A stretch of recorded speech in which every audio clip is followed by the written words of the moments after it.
what if I told you there's a real-life superpower? The power to see right through solid clouds, through smoke, in total darkness, and even spot changes on the Earth's surface that are just a few centimeters wide. It sounds like something out of a comic book, but it's totally real. It's called Synthetic-Aperture Radar, or SAR for short. So yeah, let's get into it. Okay, take a look at this. This is the surface of the planet Venus. You can see mountains, valleys, plains, but wait a second. Venus is completely wrapped in this thick, toxic, permanent layer of clouds. No regular camera could ever see through that. So how in the world is this picture even possible? That's the big question, and the answer is just a brilliant piece of physics. The secret is all about a technique that lets us, well, fake something that should be physically impossible. They call it the synthetic aperture trick. To get how this works, let's just start with a really simple question. Say you want to get a super sharp, high-res photo of something that's really, really far away. Whether you're using a camera or a radar, what's the one thing you absolutely, positively have to have? The answer is you need a big aperture. For a radar system, that means the physical size of its antenna.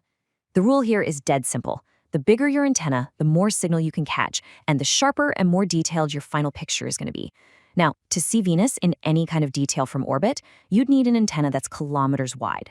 So that leaves you with two paths.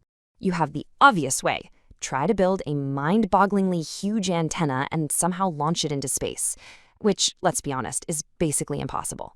Or you can take the clever way. Use a small, totally manageable antenna and use a little bit of physics to make it act like a giant one. And that's the whole secret right there. The magic of SAR is that it uses motion to create a fake or synthetic giant antenna. So here's how it plays out. Picture a satellite or an airplane flying in a straight line. It sends out a little radar pulse, listens for the echo, and records what it hears. Then it moves forward a bit and does it again, and again, and again, over and over along its flight path. Later, a computer takes all of those individual snapshots from all those different positions and digitally stitches them together, treating them as if they were all collected at the exact same moment by one single enormous antenna.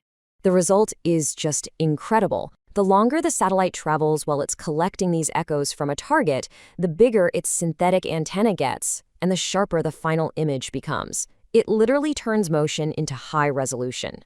So we have this amazing trick for creating these incredibly detailed images. But what can we actually do with it?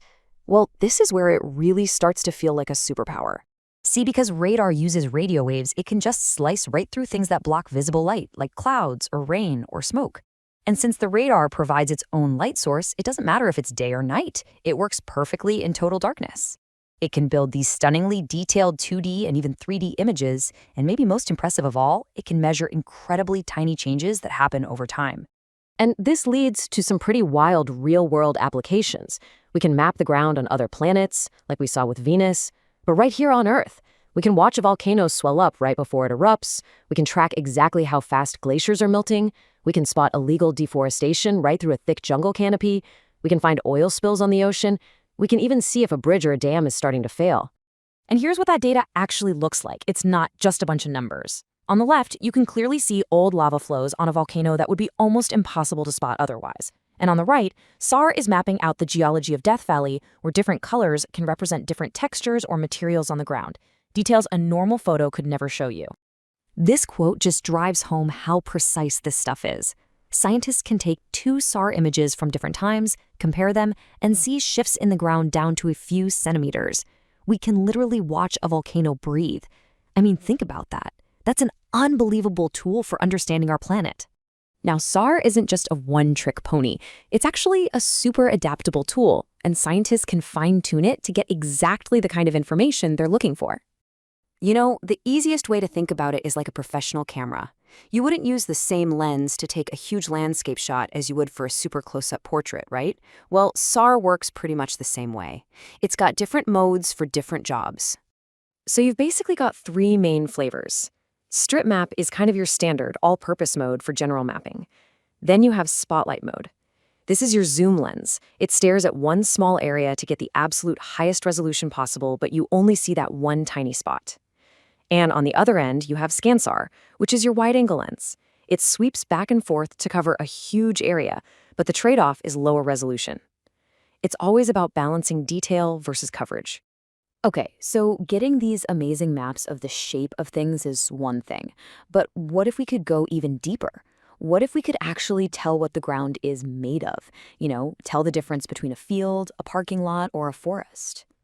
This is where it gets really cool. This is what's known as radar color, and it uses a technique called polarimetry.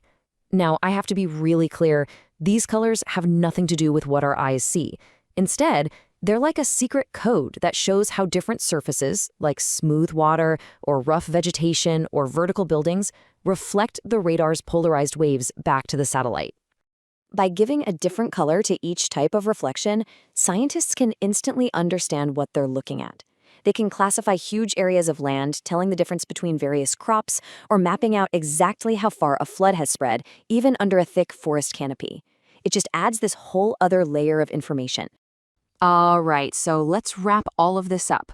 What is the one big idea you should really walk away with? It's really this. SAR is so much more than just a fancy camera. It's a way of seeing that completely bypasses our normal human limitations. It's almost like we've been given a brand new sense, one that lets us see our dynamic, changing planet, and other planets too, in a way we never could before. So, in the end, by brilliantly turning simple motion into incredible resolution, SAR makes the invisible visible. From the hidden face of another world to the tiny stresses in the ground before an earthquake, it's constantly revealing secrets. And that just leaves us with one final thought. What hidden truths is it going to reveal next?